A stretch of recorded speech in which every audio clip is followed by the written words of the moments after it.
স্বাধীনতার ঘোষণাটা কোনটাকে মনে করেন আপনি? জিয়াউর রহমানের যে ঘোষণাটি দেয়া হয়েছিল সেটার কারণে মানুষ মুক্তিযুদ্ধে ঝাঁপিয়ে পড়েছিলেন, আপনার কাছে কি মনে হয় বঙ্গবন্ধুর জায়গায় জাতির নেতা হিসেবে থাকতেন, রাষ্ট্র পরিচালনার দায়িত্ব যদি তাজউদ্দিন আহমেদকে দিতেন তাহলে বাংলাদেশের ইতিহাস অন্যভাবে লেখা হতো? ৭২-এ কি ভুল ছিল? আপনার কাছে কি মনে হয় যে কোটা থাকা উচিত না? আপনার ভাই সোহেল তাজকে কি আবার রাজনীতির মাঠে দেখতে চান? ঐতিহাসিক ৭ই মার্চ যেটা নিয়ে এখন অনেক আলোচনা হচ্ছে, এবং সেই ৭ই মার্চের আপনার বাবা ছিলেন বঙ্গবন্ধুর সেই ভাষণের সময়, আপনি নিজেও উপস্থিত ছিলেন। কি হয়েছিল এবং শেষ কথাগুলো কি ছিল? দেখেন, সে সময় প্রেক্ষিতটা ছিল তো এটা তো ৭ই মার্চ, আর ঠিক সে সময় তখনও কিন্তু ইয়াহিয়া খান যে অ্যাসেম্বলি উনি ক্যান্সেল করে দিলেন আমার মনে হয় ১লা মার্চ, তাই না? তারপরে জনগণ তো তখন একেবারে ক্ষুব্ধ হয়ে ফেটে পড়লো যে ইয়াহিয়া খান নির্বাচিত প্রতিনিধিদের কাছে ক্ষমতা হস্তান্তর করবেন, কিন্তু উনি অ্যাসেম্বলি বানচাল করে দিলেন। তখন কিন্তু মানুষের তো অলরেডি তারা স্বাধীনতার দিকে তাদের চেতনাটা যাচ্ছে, কারণ এর আগে দেখেন এই যে আসাদ মতিউ সহ কত মানুষকে তারা হত্যা করেছে। তো মানুষ তখন বুঝতেও পারছে যে আমরা স্বাধিকারের যে জন্য যে সংগ্রামটা করছি, আর আওয়ামী লীগ তো সেই ৬ দফার ম্যান্ডেটের ভিত্তিতেই তারা তো নির্বাচিত হলো। তো কিন্তু দেখা যাচ্ছে যে এই যে এত টালবাহানা যে আপনার এই সামরিক সরকার পাকিস্তান সরকার এটা আসলে দেবে না আর ক্ষমতা হস্তান্তর করবে না, আর বাঙালি সেনা অফিসাররাও কিন্তু তখন বঙ্গবন্ধুকে জানাচ্ছিলেন যে আমাদের একটা নির্দেশনা দরকার, কারণ ওরা কিন্তু সব ওই অস্ত্রশস্ত্র সৈন্য আস্তে আস্তে করে পাঠাচ্ছে পশ্চিম পাকিস্তান থেকে বাংলাদেশে। তো এরকম একটা খুব অবস্থা যে কিছু আসছে, চাপ স্বাধীনতার ঘোষণা এখনই করে দেন। তো যেহেতু অ্যাসেম্বলিটা বানচাল হলো ১ তারিখে, ৭ তারিখের প্রেক্ষিতটা যে তখনই উনি স্বাধীনতা ঘোষণা করে ফেলবেন, প্রেক্ষিতটা কিন্তু তখনও ঠিক সেভাবে ঠিক ওই অবস্থায় তখনও কিন্তু ঠিক পরিপক্ক হয়নি। কেন পরিপক্ক হয়নি? তখনও তো ওনারা বলছেন যে আলোচনা ঠিক আছে, তারপরেও ইয়াহিয়া খান ৬ তারিখেই আবার রাও ফরমান আলী সাহেবকে পাঠালেন। ওই যখন পাঠালেন একটা চিঠি দিয়ে যে না আমরা এখনও কথা বলবো, আলোচনায় বসবো, যদিও রেডিওতে আবার অন্যরকম কথা বলছে।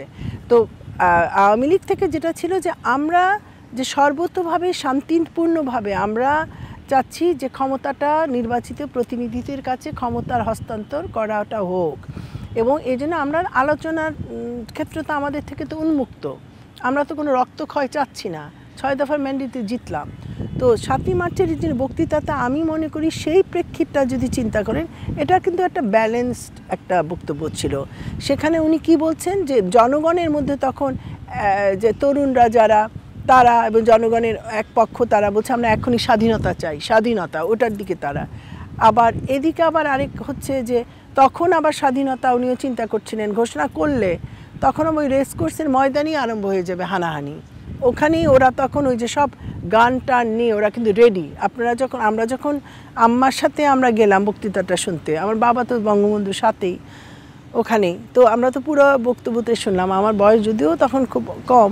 তো একটা উত্তাল ওই অবস্থায় উনি বললেন কি, উনি বললেন এবারের সংগ্রাম মুক্তির সংগ্রাম, এবারের সংগ্রাম স্বাধীনতার সংগ্রাম, এটা উনি বললেন। আর তোমাদের যা কিছু আছে তা নিয়ে শত্রুর মোকাবেলা করো, রক্ত যখন দিয়েছি আরও দেব, প্রয়োজন হলে এদেশের মানুষকে মুক্ত করে ছাড়বো ইনশাল্লাহ। এটা কিন্তু ওই সিগন্যালটা উনি একটা কিন্তু ওইদিকে দিয়ে দিলেন। আবার একই সাথে উনি বললেন সৈন্যরা তোমরা ব্যারাকে ফিরে যাও, আলোচনা আবার হতে পারে, নির্বাচিত প্রতিনিধিদের কাছে ক্ষমতা হস্তান্তর করো। আই থিঙ্ক ওই প্রেক্ষিতে এটা কিন্তু একটা পারফেক্ট একটা লেকচার ছিল, একটা ভারসাম্যযুক্ত লেকচার ছিল। আর এরপরে যেটা নিয়ে বিরক্ত মানুষ এটা বিতর্ক করে যে জয় বাংলা পরে জয় পাকিস্তান বলেছেন কি বলেছেন না কিনা, আমরা ওটা শুনি নাই, কারণ যখন উনি জয় বাংলা তখনই তো আরম্ভ হয়ে গেল চারিদিকে স্লোগান হইচই। এরপরে উনি জয় পাকিস্তান এটা মানে আমি তো তখন ছোট, কিন্তু অনেকেই বলছেন, যেমন প্রফেসর সিরাজুল ইসলাম চৌধুরী উনি বললেন, উনি ছিলেন ওই অনুষ্ঠানে, ওনার সাথে একবার কথা হচ্ছিল, উনি বললেন উনি যখন জয় পাকিস্তানটা বলেছেন তখন কথাটা কিছুটা আওয়াজে হারিয়ে গেছে। আমার কথা কিন্তু ওটা আসল কথা না, ওটা তো তখন পাকিস্তান ফ্রেমওয়ার্কের মধ্যেই তো আমাদের নির্বাচনটা হয়েছে, তখনও তো মানে একেবারেই 25শে মার্চ তখনও শুরু হয়ে যায়নি। তখন খবর আসছে, তখন উনি কিন্তু সিগন্যালটা তো দুদিকেই দিলেন যে এখনও তোমরা যদি ঠিক হও, রক্তক্ষয় এড়াতে তখন নির্বাচিত প্রতিনিধির হাতে ক্ষমতা হস্তান্তরই ঠিক। বিতর্ক করাটা আমার মনে হয় ঠিক না, কিন্তু আমরা মনে করতে পারি যে না, ওটা স্বাধীনতার ঘোষণাও ছিল না, ওটা একটা ব্যালেন্স, স্বাধীনতার প্রতি একটা কিন্তু বড় ইঙ্গিত ছিল, বড় ওইদিকে একটা তার একটা কথা বলে ওইদিকে একটা দিক নির্দেশনাও ছিল, আবার সৈন্যদের প্রতি পাকিস্তান স্বৈর মানে ডিক্টেটোরিয়াল সেনা রেজিমের প্রতিও তার একটা নির্দেশনা ছিল। তো দ্যাট ওয়াজ পারফেক্ট। স্বাধীনতার ঘোষণাটা কোনটাকে মনে করেন আপনি? স্বাধীনতার ঘোষণা একটা কি জানেন, যখন গণহত্যাটা আরম্ভ করে দিল, তারা ছাত্রাবাসে ছাত্রদের হত্যা, নিরীহ প্রফেসরদেরকে হত্যা, এই রিক্সা পুলার, আমারই তো তখন আমরা এক জায়গা থেকে এক জায়গায় পালাচ্ছি, মাথার উপর দিয়ে চলছে বন্দুকের গোলাগুলি, লাশের পাহাড়, ওখানে সব গরিব মানুষগুলোর লাশ, সব যারা দিনমজুর তাদের লাশ, সাধারণ সবার লাশ, ওখানে লাশ লাশ লাশ। তখন কিন্তু মানুষ টার্ন অ্যারাউন্ড করলো যে এটাকে কিন্তু মানে ওই গণহত্যার মধ্যে দিয়ে ওদের কবরটা কিন্তু ওরা রচনা করলো পাকিস্তান। আর তখন ঘোষণাটা যার যার মতো তাই দিয়েছে। আমি এখানে একটা গল্প বলি। ধরেন ওই রাতে বঙ্গবন্ধুর কাছে যখন আব্বুতে তো একটা প্রস্তুতি ছিল, একটা যে যদি এটা হার্ড লাইনে চলে যায়, আমার মায়ের লেখা তো আছে, আম্মা জিজ্ঞেস করেছিলেন যদি আলোচনা ব্যর্থ হয়, যেদিকে দেখা যাচ্ছে যে ওরা আস্তে আস্তে সেনাবাহিনী নিয়ে আসছে, এই অবস্থা একটা এক্সট্রিমের দিকে চলে যাচ্ছে, যদি আলোচনা ব্যর্থ হয়, নির্বাচিত প্রতিনিধিদের কাছে ক্ষমতা হস্তান্তর না করে তারা এই মানে একটা ক্র্যাকডাউনের পথে চলে যায়, তাহলে আমাদের বিকল্প কি হবে? তখন তাজউদ্দিন আহমেদ বলেছিলেন যে আমরা মানে বঙ্গবন্ধুকে নিয়ে আমরা আন্ডারগ্রাউন্ডে চলে যাব এবং স্বাধীনতা ঘোষণা করে দেব।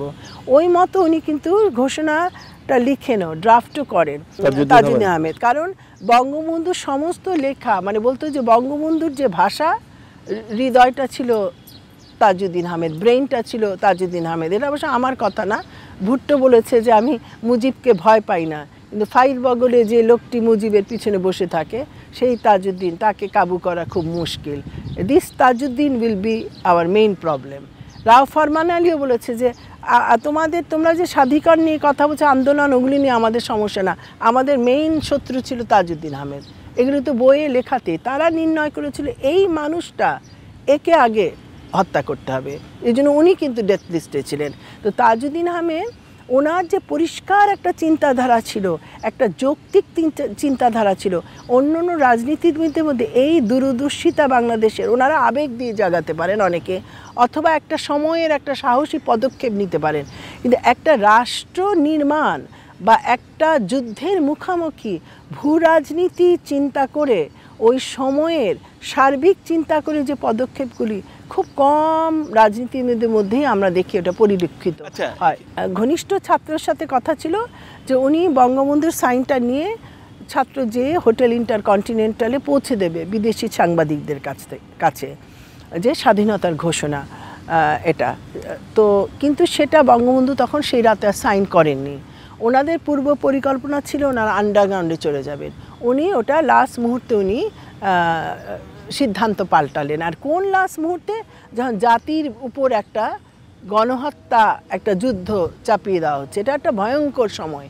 আর ওই সময় তাজউদ্দিন আহমেদ বলেছিল যে বঙ্গবন্ধু, মুজিব ভাই, আপনি যে যাচ্ছেন না, আপনি এখন ধরা দিতে যাচ্ছেন, বিশ্বের ইতিহাসে নাই যে জাতিকে যুদ্ধের মুখে দিয়ে কোনো নেতা ধরা দিয়েছে। আসলে কি উনি ধরা দিয়েছিলেন না ওনাকে ধরে উনি পালানোর সুযোগ পাননি? না, সুযোগ পাননি কেউ। উনি তো 7:30টার সময় তাজউদ্দিন আহমেদ চলে গেলেন, ওনাকে স্বাধীনতার ঘোষণায় সাইন করলেন না। তখন বললেন আমাদের সাথে আসেন, উনি বলে তোমরা যাও, যা করবার করো। উনি যে স্বাধীনতা পত্র যেটি তৈরি করা হয়েছিল সেটাতে স্বাক্ষর দেননি? না, উনি স্বাক্ষর দেননি। আব্বু টেপ রেকর্ডার নিয়ে গেলেন, করেননি। তখন আব্বু তখন রেগে ওই কাগজপত্র যা ছিল অসহযোগ আন্দোলনের ফাইলে, ওগুলি ছিটতে যখন আসছে, তখন আবার আরহাম সিদ্দিকী, আব্দুল মোমেন, ওনারাও তখন উপরে ঢুকছে। ওনাদেরকেও আবার আব্বু পাঠিয়েছিল যে ওনারাও যে আর কি বঙ্গবন্ধু যাতে রেডি হয় যায়, এগুলো জানে যে ওটা ওনারা ওই বিষয়টা আবার ওনার সাথে কথা বলবেন। তো ওনারা দেখে আব্বু জিনিসপত্রগুলি ছিটতে আসছেন, খুব রাগান্বিত যে বঙ্গবন্ধু বলেছে বাড়ি ছেড়ে যাবে না, স্বাধীনতার এটাও দিলেন না।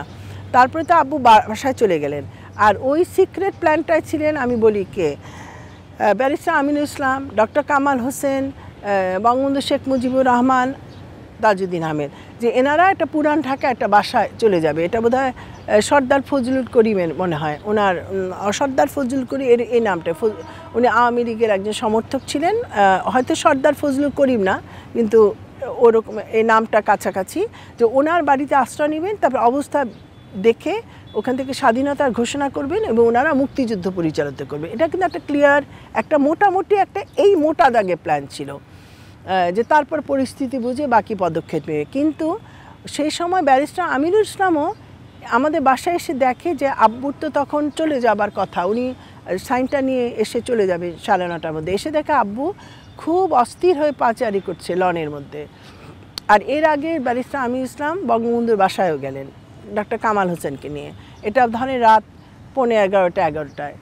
তখন বঙ্গবন্ধুকে বললেন যে আপনার তো এখানে বাসায় থাকার কথা না, আপনার আমাদের সাথে আসতে হবে।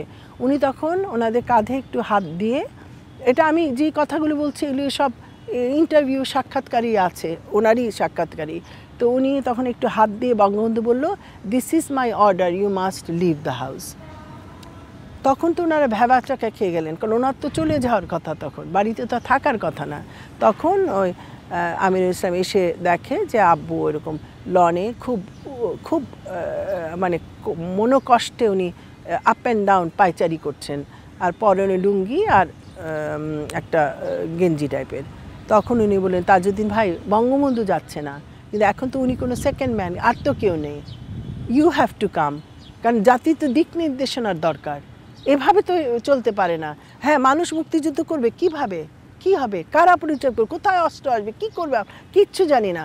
তখন ওই আব্বু, তখন আব্বুরও মাথায় ওই সিদ্ধান্তটা আব্বুও নিচ্ছিলেন। তখন আমি ব্যারিস্টার আমিনুল ইসলাম আর আব্বু ওনারা বেরিয়ে পড়লেন অজানার পথে। আর ডাক্তার কামাল হোসেন একই গাড়িতে ছিলেন, উনি 58 নম্বরে বললেন যে একসাথে লোকের থাকা ঠিক না, এত পুরুষ মানুষ। উনি তখন ওনার বোধহয় আত্মীয় বা একজন পরিচিতর বাসায় 18 নম্বরে নেমে পড়েন। এই তো 18 নম্বর ধানমন্ডি 18, তখনকার 18 নম্বর। আর এই তো হলো যে ওনারা তখন লালমাটিয়ায় ইঞ্জিনিয়ার গফুর সাহেবের বাসায় আশ্রয় নিলেন, সেখান থেকে দেখলেন মরণযজ্ঞ। তারপরে ইতিহাস আমার নেতা পিতা বইতে আছে, ব্যারিস্টার আমিনুল ইসলামের মুক্তিযুদ্ধের স্মৃতিতে আছে, তারপরে যত তাজউদ্দিন আহমেদ ইন্টারভিউ সংকলিত আলোকের অনন্ত ধারায় আছে। এই ঘটনাগুলো বহু মানুষ লিখে গেছেন। আর নতুন একটা মহিউদ্দিন আহমেদ লিখেছেন, তাজউদ্দিন আহমেদ একজন প্রধানমন্ত্রী ছিলেন। বিএনপি রাজনৈতিকভাবে যেটি দাবি করে যে এই যে বঙ্গবন্ধু পাকার মেয়েরা ধরে নিয়ে গেল, আওয়ামী লীগ নেতারা সবাই পালিয়ে গেল, ঠিক সেই সময় জিয়াউর রহমানের যে ঘোষণাটি দেয়া হয়েছিল সেটার কারণে মানুষ মুক্তিযুদ্ধে ঝাঁপিয়ে পড়েছিলেন। হঠাৎ করে তো মুক্তিযুদ্ধটা হয়নি, 23 বছরের কিন্তু সংগ্রাম ছিল। ওখানে মৌলানা ভাসানী ছিলেন, বঙ্গবন্ধু, তাজউদ্দিন, আরও নানা মানুষ। এই যে তিলে তিলে তিলে তিলে একটা অবস্থায় এসে হঠাৎ করে তো 23 বছরের সংগ্রাম তো একদিনে হয়নি। ওই সংগ্রাম হতে হতে একটা জায়গায় জাতি তখন একটা ক্রান্তি লগ্নে, ওরা তখন স্বাধীনতাটাকে তারা চেয়েছিল, রাইট? সে সময় তাদের একটা দিক নির্দেশনার দরকার ছিল, এবং সেই সাহসী কাজটা যারা করেছিলেন তাদের মধ্যে জিয়াউর রহমান অন্যতম। কারণ আমার বাবার বোধহয় 10ই এপ্রিলের ওনার ভাষণে লেখা আছে যে সে সময় জিয়াউর রহমানের যে স্বাধীনতা উনি ঘোষণা করলেন, এটা কিন্তু খুব উদ্বুদ্ধ করে সবাইকে। আর তার মানে আমাদের আর্মির মধ্যেও আছে এরকম সাহসী। তো এটা তো আমাদের স্বীকার করতে হবে যে ওটা দিয়ে মুক্তিযুদ্ধ শুরু হয়নি, মুক্তিযুদ্ধ তার আগেই শুরু হলো।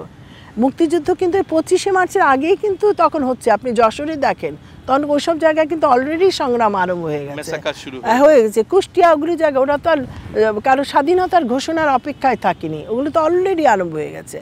বাট ওনার এই ঘোষণাতে এই যে বাংলাদেশের যেসব আর্মি অফিসাররা আনসার মুজা ডিফেক্ট করছিল সামরিক ক্ষেত্র থেকে, একটা বড় একটা ইন্সপিরেশন আছে যে সেনাবাহিনীও জনগণের সাথে আছে। এটা কিন্তু একটা বিগ, তো এটা তো আমার বাবার বক্তৃতাতে আছে, তো এটা তো নিয়ে অস্বীকার করার কিছু নেই, দ্যাটস অ্যাবসলিউটলি রাইট। কিন্তু আবার একই সাথে 26শে মার্চ আব্দুল হান্নান, যিনি চট্টগ্রাম আওয়ামী লীগের সাধারণ সম্পাদক ছিলেন, উনিও কিন্তু বঙ্গবন্ধুর পক্ষ থেকে চট্টগ্রাম বেতার থেকে কিন্তু উনি দুবার কিন্তু উনি দিয়েছিলেন। এটা খুব ইন্টারেস্টিং, উনি চট্টগ্রাম বেতার থেকে 26শে মার্চ উনি ভাষণ দিয়েছিলেন যে বঙ্গবন্ধুর পক্ষ থেকে আমি হ্যাঁ আব্দুল হান্নান, এটাও তো ঐতিহাসিক সত্য, কিন্তু আব্দুল হান্নানের ওটা অনেকের কাছে পৌঁছে নাই, আর একজন সেনাবাহিনীর মেজর দিচ্ছে, ওটা তাৎপর্যটা আলাদা ছিল। এটা তো অবশ্যই একটা, এটা তো তখন তো জিয়াউর রহমান বিএনপির জিয়াউর রহমান না, আওয়ামী লীগের না, উনি একটা জনগণ বাংলাদেশের যারা সাহসী সেনাবাহিনীর একজন, যারা পাকিস্তানের পক্ষ নিচ্ছে না, তো এটা তো একটা মেনে নেওয়ার কথাই, মানে মেনে নেওয়াকে এটাই সত্য। আর আরেকটা হলো যে জিয়াউর রহমান যখন প্রথমে, আর উনি যখন ভাষণটা দিলেন, উনি তো বঙ্গবন্ধুর পক্ষ থেকে কিন্তু দিলেন, কারণ বঙ্গবন্ধু ছিলেন অবিসংবাদিত নেতা। তো এই সত্যগুলি যদি সবার অবস্থান, সবার স্বীকৃতিগুলো যদি আমরা দেই, তাহলে তো আমাদের এই বিতর্কর জায়গাটা থাকে না। প্রত্যেকে এক একটা সময়ে সাহসী কাজটা করেছেন, তাদের সবাইকে আমাদের সম্মান জানাতে হবে। আর বঙ্গবন্ধুর এখানে আরেকটা কথা, আরেকজনের নাম আমি উল্লেখ করব, যে এখন দেখা যায় বঙ্গবন্ধু 72 সালে আমাদের পার্লামেন্টে উনি বলছেন আমি ইপিআরের মাধ্যমে আমি স্বাধীনতা ঘোষণা করেছি, ইপিআরের ট্রান্সমিটার এটা গিয়েছে। এটা আপনি 72-এর আপনি যদি সংশোধনীয় আপনি ধারা বিবরণী পড়েন, ওখানে উনি বলছেন। এই প্রশ্নটা নূরজাহান মুর্শেদ তখন সমাজ কল্যাণ প্রতিমন্ত্রী ছিল, উনিই প্রশ্ন করেছিল, বঙ্গবন্ধু আপনার স্বাধীনতা ঘোষণা সম্পর্কে আমরা জানতে চাই, আপনি কোথায় কখন বলেছিলেন, কারণ জায়গাটা তখন স্পষ্ট ছিল না। তো তখন উনি এটা বলছে ইপিআরের মাধ্যমে। ওটা নিয়ে বিতর্ক এটাই হচ্ছে, মূলধারা 71 বইটা সবার পড়ে দেখা দরকার, যেটা মইদুল হাসানের অসামান্য একটা আমি মনে করি আকর গ্রন্থ ইতিহাস সম্বন্ধে জানার। আর ওনার মুক্তিযুদ্ধের পূর্বাপর যেটা উনি, তারপরে আপনার একে খন্দকার আর একজন কোথায় মির্জা উনি লিখেছিলেন, এটা খুবই ইম্পর্টেন্ট বই, এই স্বাধীনতার ঘোষণাটা সম্পর্কে লিখেছিলেন। তো এখন হচ্ছে যে ইপিআরের ওখান দিয়ে যে উনি দিলেন, কিন্তু ওটার কোনো প্রমাণটা ছিল না, ওই দালিলিক প্রমাণটা, ওনার তো কথা কেউ শুনেনি। আর আরেকজন মানুষ বিলীনই হয়ে গেলেন ইতিহাস থেকে, উনি হচ্ছে নুরুল হক। নুরুল হক 25শে মার্চের দুপুরবেলায় উনি এসছিলেন ব্যারিস্টার আমিরুল ইসলামের বাড়িতে। উনি ওয়াবদার ডিভিশনাল ইঞ্জিনিয়ার ছিলেন, খুব সুন্দর, ওনার একদম খুব সুটেড, খুব সুন্দর একটা মফ কালারের স্ট্রাইপ স্যুট পরে, খুব উনি খুবই মেধাবী ইঞ্জিনিয়ার ছিলেন, যে পাকিস্তানের one of the highest award পান ওনার প্রকৌশলী বিভাগে দক্ষতার জন্য, তমকায়ে ইমতিয়াজ। উনি এসে বললেন আমি তো বঙ্গবন্ধুকে খুঁজছি, মুজিব ভাইকে, শেখ সাহেবকে খুঁজছি। তখন বলে কেন? তখন ব্যারিস্টার আমিনুল ইসলাম আর উনি একই কুষ্টিয়ার লোক।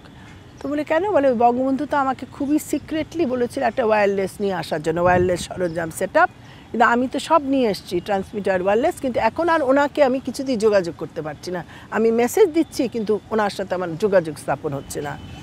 তখন ব্যারিস্টার আমিনুল ইসলাম বললেন যে আমার হাতে আছে কলম, বঙ্গবন্ধু তো বলেছি যার যা কিছু আছে তা নিয়ে শত্রুর মোকাবেলা করো, তা আমার আছে কলম, আমি ওইটা দিয়ে যুদ্ধ চালাবো, আমি আইনের আমি ব্যারিস্টার, আমার একটা আইনের দক্ষতা, ওইটা দিয়ে আমি সংগ্রাম করব। আর আপনার আছে হাতে ট্রান্সমিটার ওয়্যারলেস, ঠিক আছে, বঙ্গবন্ধুকে পাচ্ছেন না, আপনি তো জানেন কি করতে হবে, আপনি ওইটা দিয়ে আপনার সংগ্রাম করেন। তখন নুরুল হকের লাস্ট ওয়ার্ডটা ছিল I know what is to be done, it may cost my life but I will do it anyway. উনি কিন্তু ব্যারিস্টার আমিনুল ইসলামের মতে, আমি নুরুল হকের ওয়াইফেরও দীর্ঘ সাক্ষাৎকার নিয়েছি, বেচারা উনি কেঁদে ফেলার মতো, যে এতদিনেও ওনাদেরকে খোঁজটাও নেননি। যে ওনার কাছে যখন গেলাম বলল যে নুরুল হক সাহেব, উনি হয়তো ওনার নিজের তাগিদেই ওই যে যার যা কিছু আছে তা নিয়ে শত্রুর মোকাবেলা করো। তো নুরুল হক সাহেব যখন চলে গেলেন, তো উনি ব্যারিস্টার আমিনুল ইসলামের মতে উনি স্ব-উদ্যোগেই ওই রেডিওতে একটা ট্রান্সমিটারে ইংরেজিতে যে ভাষণটা যায়, দেখেন বঙ্গবন্ধুর নামে কিন্তু একটা ইংরেজিতে ভাষণ গিয়েছিল, আর ওনার গলাটা ছিল বঙ্গবন্ধুর মতে ভরাট গলার অধিকারী। আমার তাজউদ্দিন আহমেদ নেতা পিতা বইটি এটার উল্লেখ আছে, ওনার দীর্ঘ সাক্ষাৎকারেরও কিছুটা আছে ওটার মধ্যে, যে উনি মোস্ট প্রবলি উনি ওই ভাষণটা দিয়েছিলেন। আমি কেন বলছি যে মোস্ট লাইকলি উনি ইংরেজি ভাষণটা দিয়েছিলেন, সেটা হচ্ছে যে ডেভিড লোসাক, যিনি আপনার মার্কিনী সাংবাদিক, উনি নিজেই ওনার বইতে লিখছেন যে আমরা ক্ষীণ কণ্ঠে ইংরেজিতে আমরা একটা স্বাধীনতার ঘোষণা শুনেছি যে I Sheikh Mujibur Rahman hereby declare the independence of Bangladesh. আর উনি যে শুনেছিলেন ডেভিড লোসাক, ওটার উল্লেখ যে করেছিলেন ওনার বইটা কিন্তু 72 সালে পাবলিশড হয়। সিদ্দিক সালেক তিনি ছিলেন মেজর পাকিস্তানি তখন ইস্ট পাকিস্তানে পোস্টেড, উনি কমিউনিকেশন প্রচার বিভাগটা দেখতেন। উনি ওই ডেভিড লোসাকেরই ওই কথা শুনেছেন, সেটার উল্লেখ করেন। উনি নিজে শুনেননি, উনি বলেছেন আমি ডেভিড লোসাকের ওইটাই আমি উল্লেখ করলাম যে তিনি ক্ষীণ গলায় শুনেছেন। এখন কেন নুরুল হক সম্ভাব্য ওটা হতে পারে, কারণ 29শে মার্চ সকালবেলায় নুরুল হকের সকালবেলায় ওনাকে পাকিস্তান আর্মিরা পুরা বাসা হঠাৎ ঘেরাও করে ওরা ওয়্যার ইজ দ্য ট্রান্সমিটার এটা বলে ওনাকে বন্দি করে নেয় এবং ওনাদের যে যারা গৃহপরিচারক ওদের যে রুমটার কুঠুরির মধ্যে থেকে ট্রান্সমিটারটা নিয়ে যায়। তার মানে ওরা ইন্টারসেপ্ট হয়তো করতে পেরেছিল যে একটা ঘোষণা গেছে, এটা বঙ্গবন্ধুর নামে হয়তো উনি দিয়েছে, বাট ওনার থেকে যে গেছে, নাহলে তো উনি আর ওনাকে উঠিয়ে নেয় না ওয়্যার ইজ দ্য ট্রান্সমিটার বলে। এবং সেই নুরুল হক কিন্তু আর ফিরে আসেননি। তার মানে একটা কোনো গবেষণার কিন্তু একজনের কথা না, 2-3 জনকে দিয়ে কিন্তু ভেরিফাই করতে হয়। ব্যারিস্টার আমিনুল ইসলাম আমাকে নুরুল হকের সূত্রটা বললেন, এই ঘটনাটা বললেন, আমি ওনার ইন্টারভিউ নিলাম, ওনার ওয়াইফের ইন্টারভিউ নিলাম, ওনার মেয়ের ইন্টারভিউ নিলাম, যারা প্রত্যক্ষদর্শী সেদিনে। তাহলে মনে হয় ওই যে ওনার কথাটা যে আমাকে বলে দিতে হবে না, আমি জানি কি বলতে হবে, এটার জন্য আমার জীবন হয়তো যেতেও পারে, বাট যদি যায় তাও আমি এটা করব।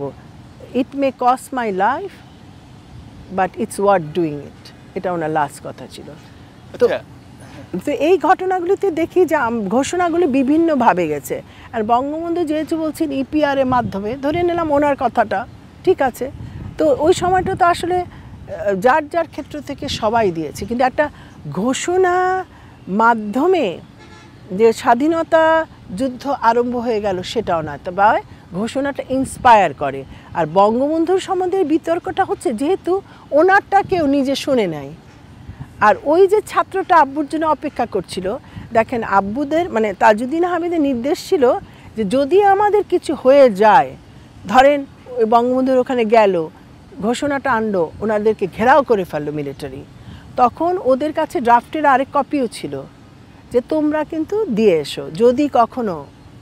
তো ওরা তো ওদের কাজ মতো ওই ঘোষণাটা আবার তার মানে 3-4টা সূত্র থেকে গেছে। ওই তাজউদ্দিন আহমেদের লিখিত ঘোষণার ড্রাফট কপিটা আবার ওরা যে ইন্টারকনে পৌঁছে দিল, এটার আরেকটা প্রমাণ, ওটার হুবহু কপি নিউ ইয়র্ক টাইমস অন্যান্য বিশ্বের গণমাধ্যমে ওটাই শেখ মুজিবের ডিক্লারেশন অফ ইন্ডিপেন্ডেন্স এই নামে ছাপা হয়েছিল। ওটাই সেই ড্রাফটটা যেখানে বঙ্গবন্ধু স্বাক্ষর দেননি। 71-এর যুদ্ধ, মুক্তিযুদ্ধ চলাকালীন সময়ে অনেক ঘটনা ঘটেছে, অনেক কনস্পিরেসি হয়েছে। যদি সংক্ষেপে একটু জানতে চাই, উল্লেখযোগ্য কোন কোন কনস্পিরেসিগুলো যেগুলো আপনাদের পরিবারকে, কারণ আপনার বাবাই তো আসলে মুক্তিযুদ্ধটা পরিচালনা করেছেন, তো সেটা সেই কনস্পিরেসিগুলো কিভাবে প্রভাব ফেলেছে? তাজউদ্দিন আহমেদ বাংলাদেশের প্রথম প্রধানমন্ত্রী ছিলেন, ভেবে দেখতে হবে উনি মুক্তিযুদ্ধকালীন সরকারের প্রথম মন্ত্রণালয় ছিলেন। তার মানে সেটা সেই সময়টা তাজউদ্দিন আহমেদের জন্য কিন্তু কোনো ফুলসজ্জা ছিল না। একটা মুহূর্ত ওনার রেস্ট করার, খাওয়া দাওয়া নেওয়ার কোনো সময় ছিল না, কারণ ওনাদের একটাই লক্ষ্য ছিল জাতির আকাঙ্ক্ষা থেকে এই মুক্তিযুদ্ধে বিজয়ের মাধ্যমে স্বাধীনতার দিকে চলে যাওয়া, একেবারে বিজয়টাকে সংহত করা এবং মুক্তিযুদ্ধে বিজয় লাভটাই ছিল প্রধান লক্ষ্য এই সরকারের। কিন্তু ওই দিকে যেতে হলে একটি জন্ম বেদনাটা যে কত, একটা জাতিরও তো জন্ম বেদনা আছে, লক্ষ লক্ষ মানুষের আত্মাহুতির সংগ্রামের গল্প আছে।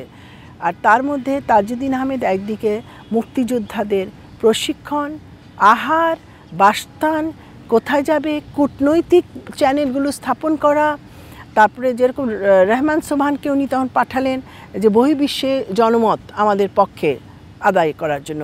এদিকে ধরেন রোভিং অ্যাম্বাসাডার, ধরেন যে ইন্ডিয়ার বিভিন্ন কমিউনিটি যারা তখনও গরিব খুশি, তাদেরকে মুক্তিযুদ্ধের পক্ষে নিয়ে আসা। সেখানে নুরুল কাদের একটা বড় ভূমিকা রেখেছেন।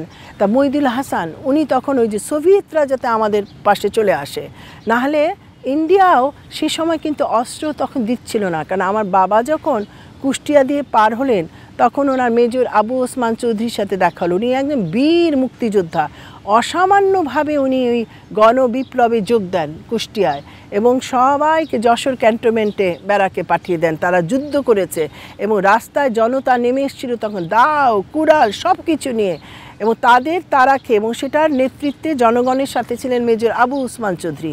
উনি তখন, আমার বাবা তো কুষ্টিয়া দিয়েই তখন গেলেন, সে পৌঁছলেন ভারতে।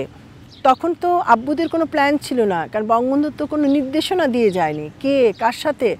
তখন আবু ওসমান চৌধুরী বলছিলেন যে তাজউদ্দিন ভাই আমাদের খুবই দরকার, আমরা এখন প্রতিহত করেছি, রেজিস্ট করেছি পাকিস্তান আর্মিদের, কিন্তু ওরা এখন আরও সাপ্লাই নিয়ে আসছে, আরও অ্যামুনিশন, তখন আমরা টিকতে পারবো না, আমাদের অস্ত্রের দরকার।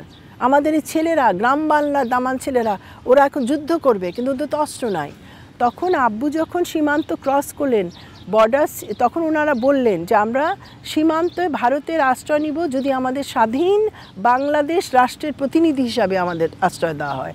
আর 30শে মার্চ ওই কুষ্টিয়ার কালভার্টের নিচে আমার বাবা তখন একটা সিদ্ধান্ত নেন, যে কথাটা 72 সালের 16ই ডিসেম্বরের সব পত্রিকা এসেছিল, যে উনি বলছিলেন যে পালিয়ে যাবার পথে এই জনমানুষের মধ্যে যে স্বাধীনতার যে আকাঙ্ক্ষাটা দেখি, সেটাই আমাকে একটা মুক্তিযুদ্ধের সরকার সৃষ্টির পথে আমাকে নিয়ে যায়, যে একটা সরকার গঠন করে মুক্তিযুদ্ধ পরিচালনা করতে হবে। এটা একটা ইতিহাসের মোড় পরিবর্তনকারী সিদ্ধান্ত ছিল, কারণ একটা সরকারের নেতৃত্বেই কিন্তু আমরা সফল হই। এটা যদি বিচ্ছিন্নতাবাদী সংগ্রাম হিসাবে, যার ফলে পাকিস্তান বহির্বিশ্ব আখ্যায়িত করতে পারে না, কারণ সরকারের মাধ্যমেই স্বীকৃতিটা আসে। কিন্তু সে সময় যখন ওসমান সাহেব বললেন অন্যান্য মুক্তিযোদ্ধারা যে আমাদের অস্ত্রের দরকার, তখন বিএসএফের কাছে আব্বু এটা কথাটা বললেন যে আমাদের মুক্তিযোদ্ধাদের অস্ত্রের দরকার। তো বিএসএফ বললেন এ ব্যাপারে তো আমাদের কোনো, আমরা আপনাদেরকে যে অস্ত্র দেবে এ ব্যাপারে আমাদের কোনো নির্দেশনা নাই, এটা একমাত্র প্রধানমন্ত্রী ইন্দিরা গান্ধী উনি এটা নির্দেশ দিতে পারেন যে আপনাদের কিভাবে সহায়তা করবেন, আপনাদের কি কষ্ট দেবেন কি না, মুক্তিযুদ্ধে কি হবে সহায়তা। এবং তাকে ওই প্রতিকূল অবস্থা, ইন্দিরা গান্ধীকে তার মানে তাকে কনভিন্স করতে হয়েছে, দেয়ার ওয়াজ নো প্রায়র ডিসকাশন।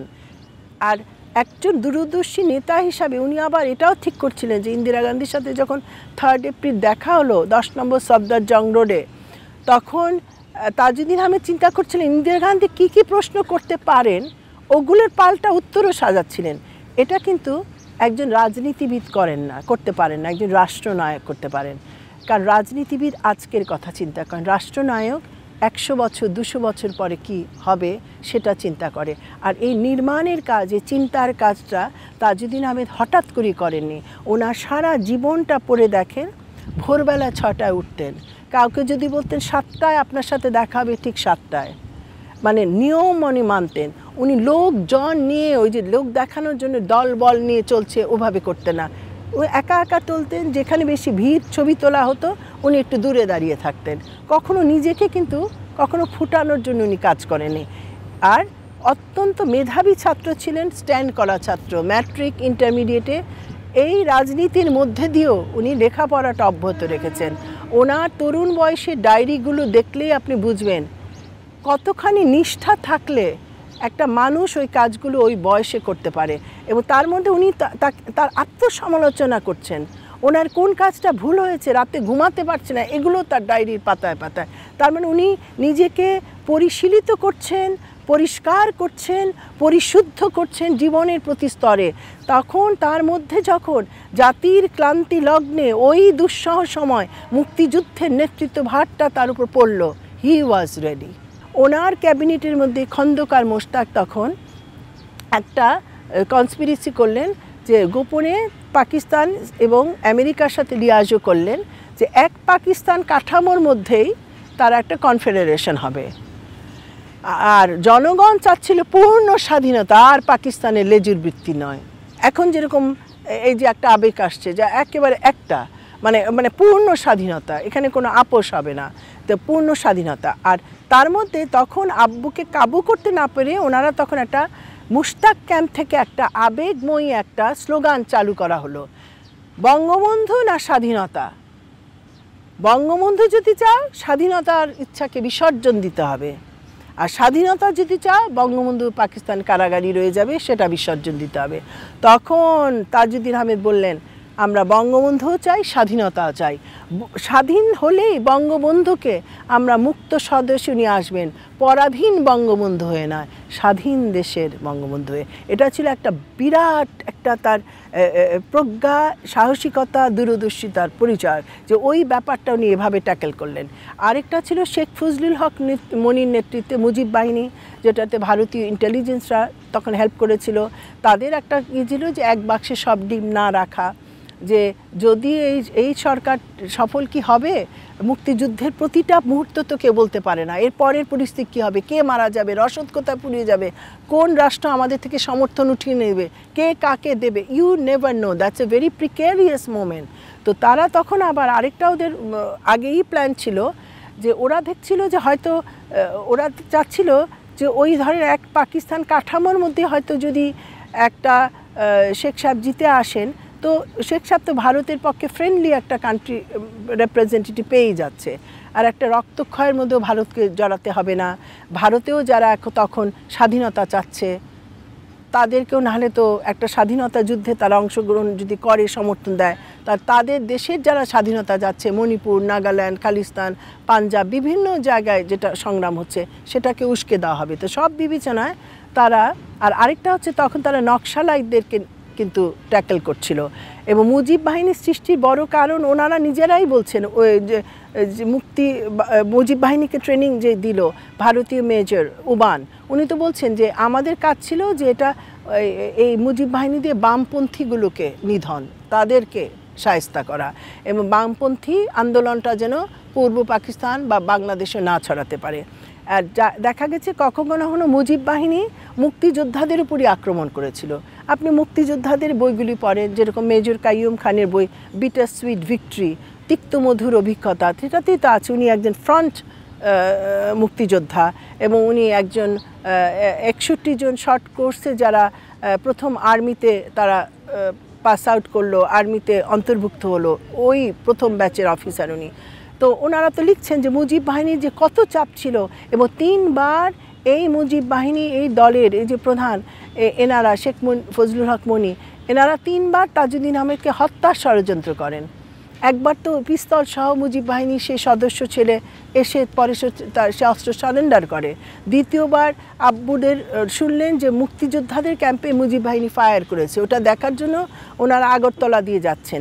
এই ছবিটা আপনারা হয়তো দেখবেন, যে খালেদ মোশাররফ, ব্যারিস্টার আমিনুল ইসলাম, তাজউদ্দিন আহমেদ আর আওয়ামী লীগের একজন নেতা, ওনারা একটা ভেলার উপর দাঁড়ানো।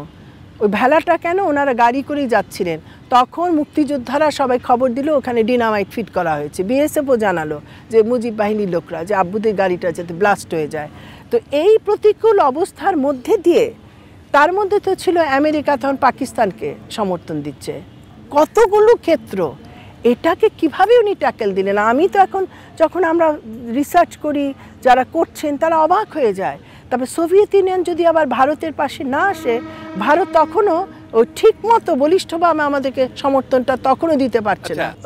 মুজিব বাহিনী যেটা করা হয়েছিল সেটা মুক্তিযুদ্ধে কতটা কাজে লেগেছে, নাকি আলাদা একটা টেনশন মুক্তিযুদ্ধের মধ্যে ঢুকে পড়েছে, কোনটা মনে হয়? না, কাজে তো লাগেনি, যে বললাম যে তাদের তো লক্ষ্য ছিল মুক্তি যুদ্ধে সহায়তা না, তাদের প্ল্যান ছিল ওই যে ভারতীয় ইন্টেলিজেন্সের যে একটা প্ল্যান ছিল সেটারই বাস্তবায়ন করা, যেটা হচ্ছে ওই যে বামপন্থী, যেটা তারা তখন বামপন্থীদেরকে তারা তখন প্রতিহত করছে, নিধন করছে, ওই কাজে মুজিব বাহিনীকে ব্যবহার করা। তার আর কি আবার ইন্টারেস্টিং ব্যাপার, যে ওই মুজিব বাহিনীটাই তো পরে কনভার্ট হয়ে নাম হলো রক্ষী বাহিনী।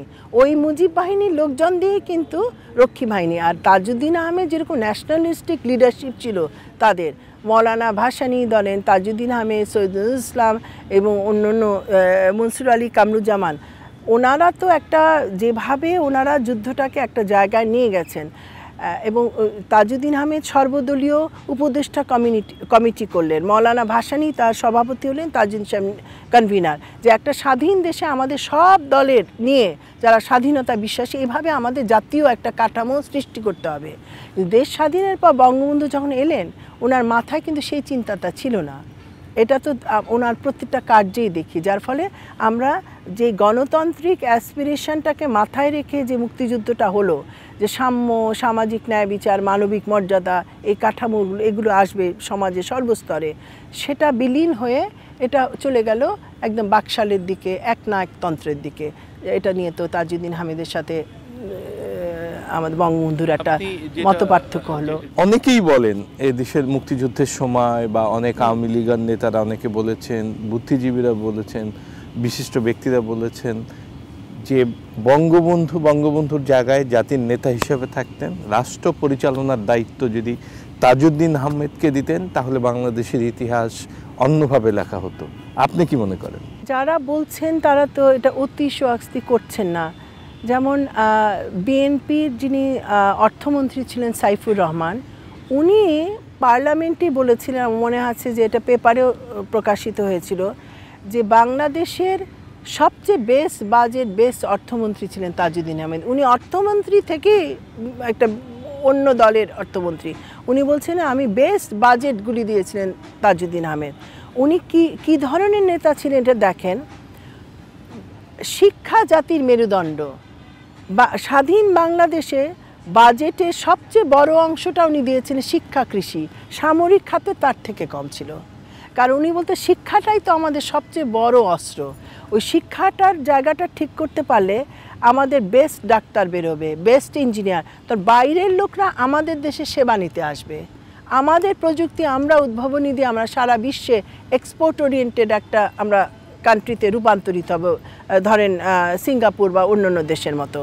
আর শিক্ষার কাঠামোটা ধরেন কিউবা যখন ফিডেল কাস্ট্রো ক্ষমতা নিলেন তখন দেখেন কিউবার লিটারেসি রেট তো বলতে গেলে খুব কম ছিল, এতই কম ছিল যে ফিডেল কাস্ট্রো তখন ক্লাস 8 পাস করা বাচ্চাদেরকে দায়িত্ব দিলেন যে তোমরা গ্রামে গ্রামে যে শিক্ষিত করো সর্বসাধারণকে। কিন্তু ওই যে আর ওই বিপ্লবী চেতনার বাচ্চা কাচ্চা যারা, তারা তো নতুন প্রজন্মের তরুণ, ওদেরকে বললেন যে ওরা ওই বড়দের চেয়ে ভালো কাজ করতে পারবে।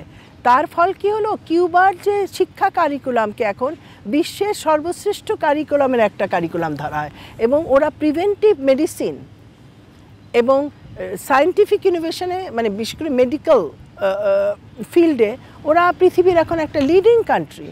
তা আমরা ওই জিনিসগুলো তার জন্য আমাদের মাথায় ছিল, যার ফলে দেখেন একেবারে তলাহীন যে জুরি ওই অবস্থার মধ্যে দেখেন তখন ওইদিকে রক্ষী বাহিনী, ওইদিকে গণতন্ত্রহীনতা চলছে, দলের হাতে অস্ত্র। তাজউদ্দিন আহমেদ কিন্তু আবার বঙ্গবন্ধুকে ছোট না করেই পাবলিক মিটিংয়েই বলছিলেন দলের হাতে অস্ত্র রাখা ঠিক নয়। আপনারা দুর্নীতি উচ্ছেদের কথা বলছেন, ঘর থেকে দুর্নীতি উচ্ছেদ করুন। আমি চ্যালেঞ্জ দিই বলি, আপনারা 72-74 তাজউদ্দিন আহমেদের পাবলিক ভাষণগুলি পড়েন। আওয়ামী লীগের দ্বিবার্ষিক কাউন্সিলে 20 জানুয়ারি তিনি যে সুদীর্ঘ বক্তৃতাটা দিয়েছিলেন ওটা পড়ে দেখেন, আপনার গা কাটা দিয়ে উঠবে।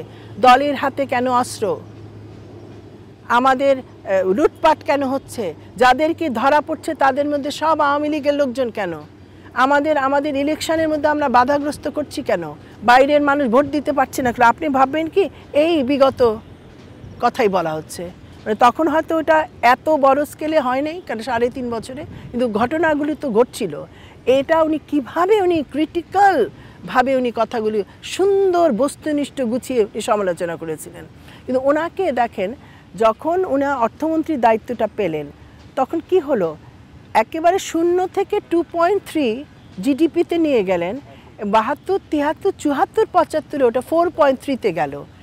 এইটা তাজউদ্দিন আহমেদের খুব সুষ্ঠু বাজেট, অর্থনৈতিক যে গণমানুষের কথা চিন্তা করে বাজেট প্রণীত হয়েছিল, ব্যবসায়ীদের কথা চিন্তা করে না, সিন্ডিকেটের কথা চিন্তা করে না, যারা আজকে টাকা দিয়ে কোটি টাকা দিয়ে নমিনেশন কিনে তাদের ইচ্ছামতো আইন প্রণয়ন করছে। এটা গণমানুষের বাজেট ছিল, যার ফলে ওটার ফলটা মানুষ পেল আরও পরে। কিন্তু তাজউদ্দিন কিন্তু ওনাকে তো তখন হত্যা করা হলো। তো এই জন্য ম্যাকনামারা যিনি ছিলেন ওয়ার্ল্ড ব্যাংকের গভর্নর, উনি আমেরিকান পলিসির বিরুদ্ধে কথা বলার পরও ম্যাকনামারা যখন তাজউদ্দিন সাহেবের আলোচনায় বসলেন, বললেন he is the best finance minister in this world, at present he is the best finance minister in this world. এই যে শ্রদ্ধাটা উনি অর্জন করতে পেরেছিলেন। তো এই কাহিনীগুলো আমরা যদি পড়ি, ওখান থেকে হবে কি, ওখান থেকে শিক্ষাটা নিয়ে আলোকিত হয়ে আমরা আজকের যে প্রবলেমগুলো কিভাবে সলভ করা যায় সেটাকে লিঙ্ক আপ করতে পারি। আজকে 2024-এ যে গণ আন্দোলন হলো, এরপরে কিন্তু আবার আমাদের কিন্তু আমরা নতুন করে রাষ্ট্ররা বিনির্মাণের কথা চিন্তা করছি, গণতান্ত্রিক কাঠামোতে সংস্কারের কথা বলছি, যেখানে বৈষম্য থাকবে না। কিন্তু ওটার জন্যে আমাদের চিন্তা করতে হবে আমরা যেন 72-এর ভুলগুলো আর না করি, 72-74। এই জন্য তাজউদ্দিন আহমেদ জীবন এই বিষয়ে অনেকখানি হেল্প করতে পারে। 72-এ কি ভুল ছিল? 72-এ একটা তো ভুল ছিল, যে বড় ভুলটা ছিল, সবচেয়ে বড় ভুল দেখেন, যে সবাইকে নিয়ে যদি একটা নির্বাচন ঠিক মতো করে হতো, 73-এর নির্বাচন, এটা তো আওয়ামী লীগ ভোটে আসতো ঠিকই। একটা কথা মনে আছে, আতাউর রহমান খান একদিন আমাদের বাসায় চলে আসলেন 73-এর নির্বাচনের সময়। তখন একজন সাংবাদিকও তখন ছিলেন, ওনারাও লিখেছেন যে কারণ ওনার এলাকায় তখন এই সব ধরেন এই ছাত্র যুব ক্যাডার যারা আওয়ামী লীগের এই ধরনের, এরা বাধাগ্রস্ত করছিল যে উনি যাতে ভোট না পান। তখন উনি এসে নালিশ করার পর আভ্যন্তরীণ স্বরাষ্ট্রমন্ত্রীকে ফোন করে তখন উনি পাঠিয়ে দেন গার্ড, নিরাপত্তা বাহিনী, যাতে সুষ্ঠুভাবে নির্বাচন হতে পারে, যার ফলে ওই নির্বাচনে আতাউর রহমান খান জিতে গেলেন। কিন্তু অনেক জায়গায় কিন্তু এই অবস্থাটা হয়নি, আওয়ামী লীগ তারপরেও জিততো। কিন্তু তারপরে এই যে মানসিকতাটা, এটা কিন্তু এটার থেকে উত্তরণের জন্য সবাই মিলে একটা যে প্ল্যান করা, বসা, এবং তাজউদ্দিন আহমেদের কাছে বঙ্গবন্ধু মুক্তিযুদ্ধটা কিভাবে হলো এটাই তো জানতে চান নাই। তার মানে মুক্তিযুদ্ধের যে আকাঙ্ক্ষাটা, তার বিরুদ্ধে প্রত্যেকটা পদক্ষেপ হলো। রক্ষী বাহিনী গঠন, ওটার দরকার কী ছিল? সেই মুজিব বাহিনী, যারা মুক্তিযুদ্ধের সরকার মুক্তিযোদ্ধাদেরকেই তাদের বিরুদ্ধে অস্ত্র ব্যবহার করেছে, তারা কি করে চলে আসে রক্ষী বাহিনী হয়ে যায়? তারা কি করে রাষ্ট্রের নিরাপত্তা হয়? আর আরেকটা বড় ভুল ছিল যে তাজউদ্দিন আহমেদ চিন্তা করছিলেন যে এই যে 1,01,000 মুক্তিযোদ্ধা, তাদেরকে সার্টিফিকেট দিয়ে তারা অস্ত্র সারেন্ডার করে বাড়ি চলে গেল, কিন্তু তাদের ভিতরে যে সেই রাতারাতি একটা কিন্তু মনোজগতে তাদের পরিবর্তন হয়েছিল। ধরেন আপনার বয়স 16, আপনি লাঙল চালাতেন, অথবা আপনি শ্রমিক, আপনার হাতে ছিল একটা কাস্তে, সেখান থেকে, অথবা আপনি ছাত্র, একটা বই কলম, ওটা ফেলে আপনি অস্ত্র ধরেছেন কিসের জন্য? দেশ স্বাধীনের জন্য। আপনি কিন্তু সেই দিনে সেই বালকটা রইলেন না, আপনার ভিতর তখন টকবক, এই যে উত্তেজনা, প্রেরণা, এইটাকে তখন আমাদের দেশের কাজে লাগানোর জন্য কিভাবে লাগানো যায়, ওই জন্য উনি ন্যাশনাল মিলিশিয়া বোর্ড গঠন করেছিলেন। এবং ওই বোর্ডটার লক্ষ্য ছিল আপনার যে এই মুক্তিযোদ্ধাদেরকে ন্যাশনাল মিলিশিয়া একাডেমিতে প্রত্যেকটা বিভাগে প্রশিক্ষিত করাবে। সায়েন্স, ইনোভেশন, টেকনোলজি, কৃষি, সমস্তখানে তারা প্রশিক্ষিত হবে, যার ফলে বিপ্লবের চেতনা দিয়ে কিন্তু বিপ্লবী রাষ্ট্র গঠন হবে। চিন্তা করেন, অসাধারণ। এটাকে শেখ মুজিবুর রহমান এটাকে পুরো ক্যান্সেল করে দেন। আপনার কি মনে হয় যেভাবে দুজন একজন আরেকজনের ছায়া সঙ্গী হয়েছিলেন তাজউদ্দিন আহমেদ এবং বঙ্গবন্ধু, 75 পর্যন্ত থাকতে পারলে বঙ্গবন্ধুর পতন এভাবে হতো না? 72 থেকে উনি যদি শুধু জানতে চাইতেন নাজউদ্দিন কিভাবে তোমরা করলে, আর উনি তো জাতির পিতা, এর চেয়ে তো বড় আর অ্যাওয়ার্ড কিছু হতে পারে না। তাহলে আর যারা রাষ্ট্র গঠনে এক্সপার্ট, তাজউদ্দিন আহমেদ, যারা একটা দেশ জয় করে নিয়ে আসলেন, একটা দেশ স্বাধীন করলেন, তাদের হাতে যদি রাষ্ট্র পরিচয়ের ভার তুলে দেওয়া হতো, অবশ্যই আজকে বাংলাদেশ বিশ্বের মানচিত্রে একটা ডেমোক্রেসির, সাম্যের, সহনশীলতার নিদর্শন হতো। স্বাধীনতার আগের আওয়ামী লীগকে দেখেছেন, স্বাধীনতার পরের আওয়ামী লীগকে দেখেছেন, এবং এই যে গত 15 বছরের আওয়ামী লীগের শাসন দেখলেন, যদি একটু মূল্যায়ন করেন। স্বাধীনতার পরে দলটা আস্তে আস্তে কিন্তু ওই দলীয় চরিত্র আস্তে আস্তে ক্ষয় হওয়া শুরু হলো। পরে আমার মা তো আবার 75-এর পরে আওয়ামী লীগ, সৈয়দ জোহরাত তাজউদ্দিন, উনি আওয়ামী লীগকে আবার রিভাইভ করলেন গণতন্ত্রের পথে। তার সময় কিন্তু সবচেয়ে ভালো ভালো তরুণদের সমাগম হয়েছিল। তারাই আপনি যদি তাদের ইন্টারভিউ নেন, দেখেন উনি কী ধরনের একটা জাগরণ ঘটিয়েছিলেন তখনকার আওয়ামী লীগে। উনি যখন গণতন্ত্রের কাঠামোতে নিচ্ছিলেন, যেখানে উনি ভালো ভালো নেতৃত্বকে ওনার আগে দিয়ে দিচ্ছিলেন সামনে, উনি বলতো আমি না, আমরা তো একটা সিস্টেম গঠন করতে যাচ্ছি, তখন এটাতে যেসব নেতারা সেটাতে শঙ্কিত হয়ে বাদ সাধেন, যারা শেখ হাসিনাকে নিয়ে আসেন ওই ক্ষমতাটা কুক্ষিগত করতে, তারপর তো দেখলেন আস্তে আস্তে কী হলো, আওয়ামী লীগ কিন্তু আর আওয়ামী লীগ রইল না, বঙ্গবন্ধু সেই ৭১ পূর্ববর্তী আওয়ামী লীগও রইল না, এটা হয়ে গেল শেখ লীগ। আর আস্তে আস্তে তারা যে আচরণ করছিল গত 16 বছরে, গুম খুন রাহাজানি, ট্যাক্স ইভেশন, টাকা পাচার করা, এগুলো হয়ে গেল মাফিয়াদের চরিত্রের আওয়ামী লীগ, যার ফলে এটা মাফিয়া লীগ হলো। এটাই সবচেয়ে দুর্ভাগ্য যে এটা আওয়ামী লীগ আর রইল না। কিন্তু আওয়ামী লীগ তো একটা পরিবারের হাতে বন্দী হয়ে তার স্বকীয়তা, তার সব আদর্শ কিন্তু হারিয়ে ফেললো। তো এই জন্য আমার খুব দুঃখ হয় যে এখনও যারা আওয়ামী লীগের নেতাকর্মী আছেন, যাদের ভিতরে সেই যদি এই চিন্তাটা কাজ করে যে আমরা দল থেকে আমরা বলবো যে যারা আমাদের দলের পতনের জন্য, আমাদের দলকে এভাবে কুক্ষিগত করার জন্য, দলীয় আদর্শটাকে বিনষ্ট করার জন্য দায়ী তাদেরকে, এবং যারা এই হত্যাকাণ্ডগুলো গণহত্যা ঘটিয়েছে, এই যে জুলাই আগস্টে যে এত ছাত্র জনতাকে তারা হত্যা করলো, আমরা হসপিটালগুলিতে গিয়েছি, তাদের কাতরানি শুনেছি, শহীদ পরিবার, আহতদের পরিবার, তাদের এখনও তারা স্ট্রাগল করছে। অনেকের আমি দেখেছি যে টাকা পয়সা লোন হয়ে গেছে, 100-200 বুলেট স্প্লিন্টার নিয়ে তারা এখন হাসপাতালে চিরজীবনের জন্য পঙ্গু, দৃষ্টি হারিয়েছেন। এটার কি তারা ডাক দেবে না যে এদেরকে, যারা এই হত্যাকাণ্ড ঘটিয়েছে, যাদের নির্দেশ হয়েছে, তারা সবাই, প্রধানমন্ত্রী সহ সবাইকে বহিষ্কার করো, আমরা আমার নতুন ফরম্যাটে পরিচ্ছন্ন, পরিষ্কার এবং আত্ম উপলব্ধির আওয়ামী লীগ গড়ব। অনুশোচনা এখানে থাকতে হবে এবং জাতির কাছে ক্ষমা চেয়ে এই দুষ্কৃতিকারীদের বহিষ্কারের দাবি করে তারা জনগণের যদি সাথে থাকতে পারেন, তাহলে হয়তো বলা যাবে যে আগামী 10, 15, 20 বছরে হয়তো আওয়ামী লীগের একটা ঘুরে দাঁড়ানোর একটা থাকতে পারে চান্স। আগে তো ভেতর থেকে পরিষ্কার, এখন বাইরে থেকেও না। ওনারা যদি সবাই দলে একই কথা বলতে থাকেন যে না গণহত্যা হয়নি, এগুলো বাইরে দুষ্কৃতি করেছে, ওনারা এখনও তো আমি শুনছি ওনারা বলছে যে 3000 পুলিশ মারা হয়েছে। কে মারলো? আমরা যে এত হসপিটালে গেলাম, কোনো তো মানে পুলিশ যে কিছু মারা যায়নি তা নয়, ওনারা যে বলছে 3000, 10,000 পুলিশকে মারা হলো, মানে এটা তো একটা অবিশ্বাস্য ব্যাপার। যেখানে অ্যামনেস্টি ইন্টারন্যাশনাল শুরু করে সবার রিপোর্টে দেখা যাচ্ছে কিভাবে পুলিশ নিধন করেছে, কিভাবে বিজেপি তাদের যুদ্ধাস্ত্র দিয়ে আমাদেরকে নিধন করেছে, এগুলো তো পরিষ্কার দেখা যাচ্ছে, হেলিকপ্টার করে গুলিয়ে এসছে। তো মানুষকে যদি এই ধরনের ধোঁকা দেওয়া কথা বলা হয়, তাহলে তো তারা নিজেকে ক্রমশ আরও বিচ্ছিন্ন করবে। তার একই সাথে একই কথা বলবো, অন্য যে পার্টিগুলো আছেন তারাও মনে করেন না যে আওয়ামী লীগের সময় আপনারাও খুব এখন আপনাদের সুসময় না। আপনারাও যদি এটা থেকে শিক্ষা না নেন, জনগণ কিন্তু আপনাদেরকেও কিন্তু বর্জন করবে, কারণ তারা এখন নতুনত্ব চাইছে। সেই নতুনত্ব তো হচ্ছে গণতন্ত্রের পক্ষে নতুনত্ব, বৈষম্যের বিরুদ্ধে তারা আরেকটা নতুন একটা বাংলাদেশের রাষ্ট্র। এই যে বৈষম্য বিরোধী যে আন্দোলন যেটি হলো, যে মুক্তিযুদ্ধের জন্য, মুক্তিযোদ্ধার সন্তানদের জন্য এত বড় কোটা ছিল, সেই কোটা বাতিল।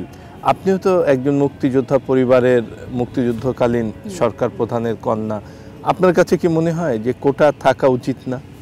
দেখেন, এটা কি কোটা থাকা উচিত অনুচিত হচ্ছে কি, কোটা সংস্কার আন্দোলনটা হলো কি, এটার মূল বৈষম্যটা কি ছিল? ছাত্ররা দেখলো ওরা এত কষ্ট পড়ালেখার পরেও ওগুলো অনেক সময় ওই তদবিরের কারণে ধরেন অন্যরা চলে আসে, ওরা এত ভালো রেজাল্ট করার পরেও দেখা যায় বোর্ডে ওরা কমই আসে, দেখা যায় যে একটা অলরেডি সিলেক্টেড গ্রুপ থাকে। আর মুক্তিযোদ্ধা কোটা তো ঠিকই আছে, ওনারা তো অবশ্যই আমাদের জাতির শ্রেষ্ঠ সন্তান, ওনাদের কোটা তো চলছে। তারপরে না, এটা হলো এক্স্যাক্টলি এটাতে আসছে। তারপর দেখা গেল বোধহয় 96 দিকে এসে হলো ওনাদের ছেলেমেয়েরা পাবে, তারপর আবার 2000 বোধহয় 8-9 এটা সংস্কার হলো, যদি ডেটটা আমার রাইট হয়, যে তারপর দেখা গেলো ওরা নাতি নাতনিরা পাবে।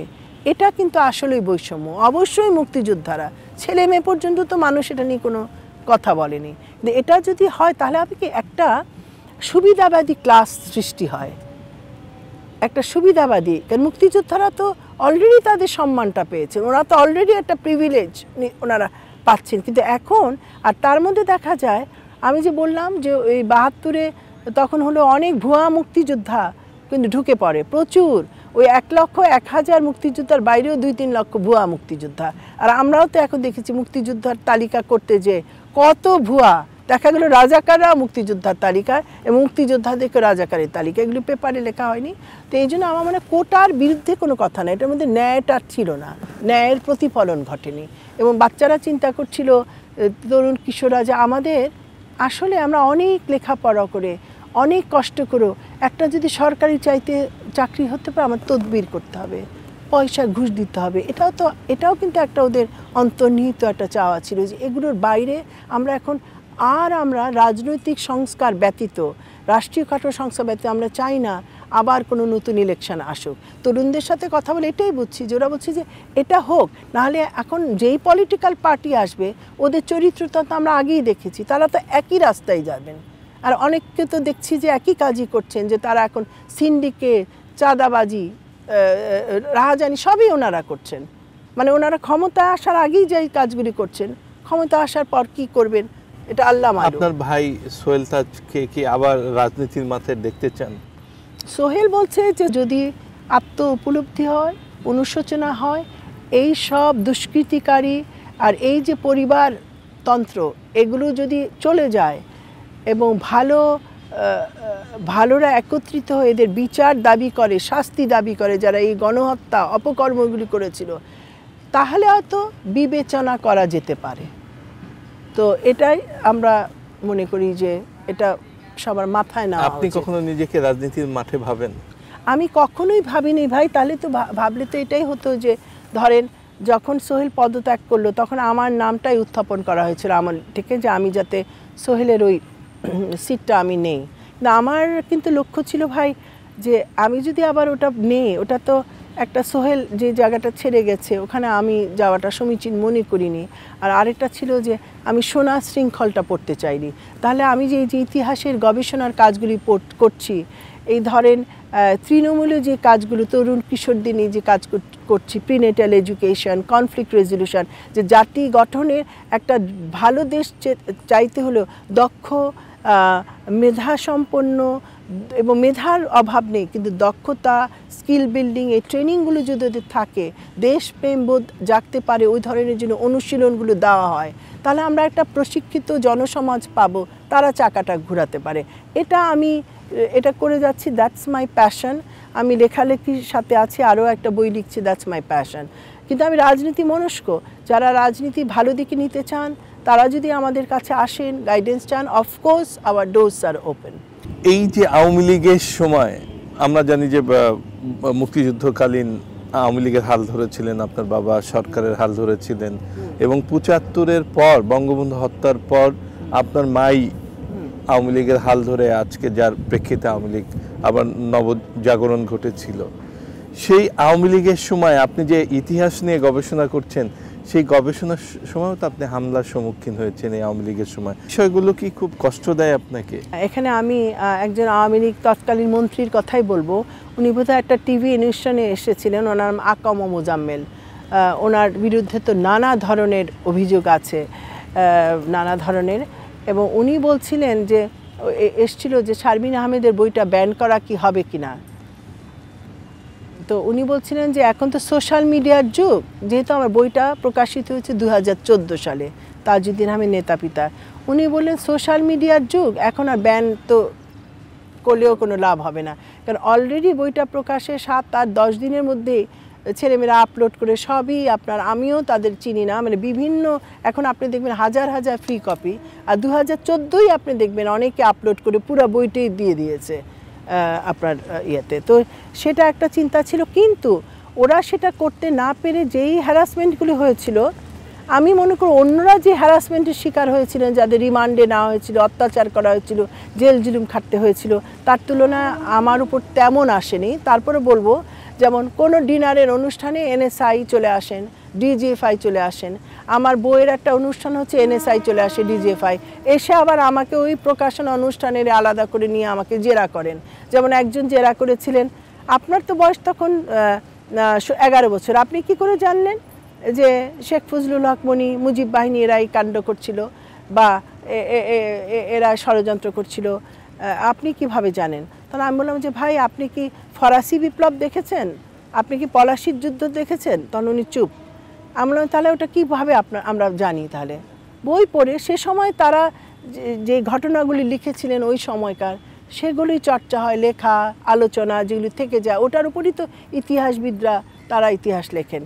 তো এটাই দেখেন এভাবে। আর আরেকটা হলো যে পার্সোনাল অ্যাটাক প্রচুর হয়েছে। তারা তখন সব সোশ্যাল মিডিয়া ফ্ল্যাট করে দিলেন যে আমি জিহাদি দলের সদস্য, আমার সাথে জামাত শিবিরের বিশাল কানেকশান, এবং ৭১ টিভিতে আমাকে লাইভ অনুষ্ঠানে আমার বইয়ের আলোচনা হবে এটা নিয়ে গেলেন, কিন্তু আলোচনাটা তো হলো না, খুব বই সম্বন্ধে জানা না।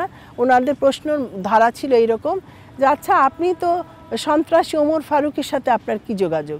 আমি তো ওমর ফারুক, আমি তো নামই কখনো শুনিনি। যে পরে জানলাম উনি বোধহয় আফগান জিহাদি। তারপর আপনি তো মুসলিম ব্রাদারহুডের ফ্ল্যাগ নাড়াচাড়া করছেন, নাড়িয়ে আপনি দাঁড়িয়ে আছেন মিশরে। তাহলে আমি বললাম ভাই আপনাদের জনকণ্ঠ, কারণ জনকণ্ঠটা তো খুবই সরকার পরিপুষ্ট একটা সংবাদপত্র, আমি বললাম যে ওই আপনাদের জনকণ্ঠেই তো ধারাবাহিকভাবে আমি তাহরির স্কোয়ারে গিয়েছিলাম গণ অভ্যুত্থানে, স্বৈরাচারের বিরুদ্ধে গণ অভ্যুত্থানে, সেখানে সারা বিশ্ব থেকেই মানুষ গিয়েছিল ওই সেলিব্রেশনে। তখন আমি মিশরের পতাকা ধরা ছিলাম, এবং আমার স্বামী মিশরীয়, উনি পিস অ্যান্ড কনফ্লিক্ট রেজলিউশনের প্রফেসর মার্কিন যুক্তরাষ্ট্রে। তো আমরা তো সেটার কথা ধারাবাহিকভাবে আমি লিখেছি আপনাদের পেপারে। তো এখানে কিভাবে আসে মুসলিম ব্রাদারহুডের পতাকা? তো তখন দেখা গেল ওনাদের হোমওয়ার্কটাও কাঁচা ছিল, কিন্তু ওনাদের আসলে বিষয়বস্তু ছিল আমাকে এই প্রশ্নবিদ্ধ করা, যাতে করে বইটা পড়ার আগে মানুষের একটা প্রিকনসিভড আইডিয়া হয়ে যায়। তো তারপরে বলা হয়েছে আমাকে $1 মিলিয়ন দিয়ে এই বই লেখানো হয়েছে। অথচ আপনারা দেখেন আজকে আমি ভালো লাগছে যে আমাকে প্রফেসররা বিভিন্ন ইউনিভার্সিটি বলছে যে আপা আপনার বইটা এখন মোস্ট রেফারেন্স বই বাংলাদেশের মুক্তিযুদ্ধ ইতিহাস জানার ক্ষেত্রে, এটা আমাদের সবচেয়ে বড় একটা আমাদের আকর গ্রন্থ। আর আমার বইটির যখন প্রকাশিত হলো, ওই আলোচনায় ছিলেন professor Anisuzzaman, barrister Aminul Islam, doctor Kamal Hossain, Moidul Hasan, আমার বাবার ছোটোবেলার বন্ধু ডক্টর এম এ করিম, তারপরে আলোচনা করেছেন প্রফেসর আবুল কাশেম ফজলুল হক, এনাদের মতো বরেণ্য ব্যক্তিত্ব। তো ওনারা যদি বইটা যদি কোনো আজে বাজে বই হতো, তাহলে তো তারা সেই আলোচনা সভায় বইটার উপরে দীর্ঘ আলোচনা করে বইটাকেই তারা একেবারে সবচেয়ে বড় প্রমোট করেছেন। অনেক কিছু জানলাম, আপনাকে অনেক অনেক ধন্যবাদ।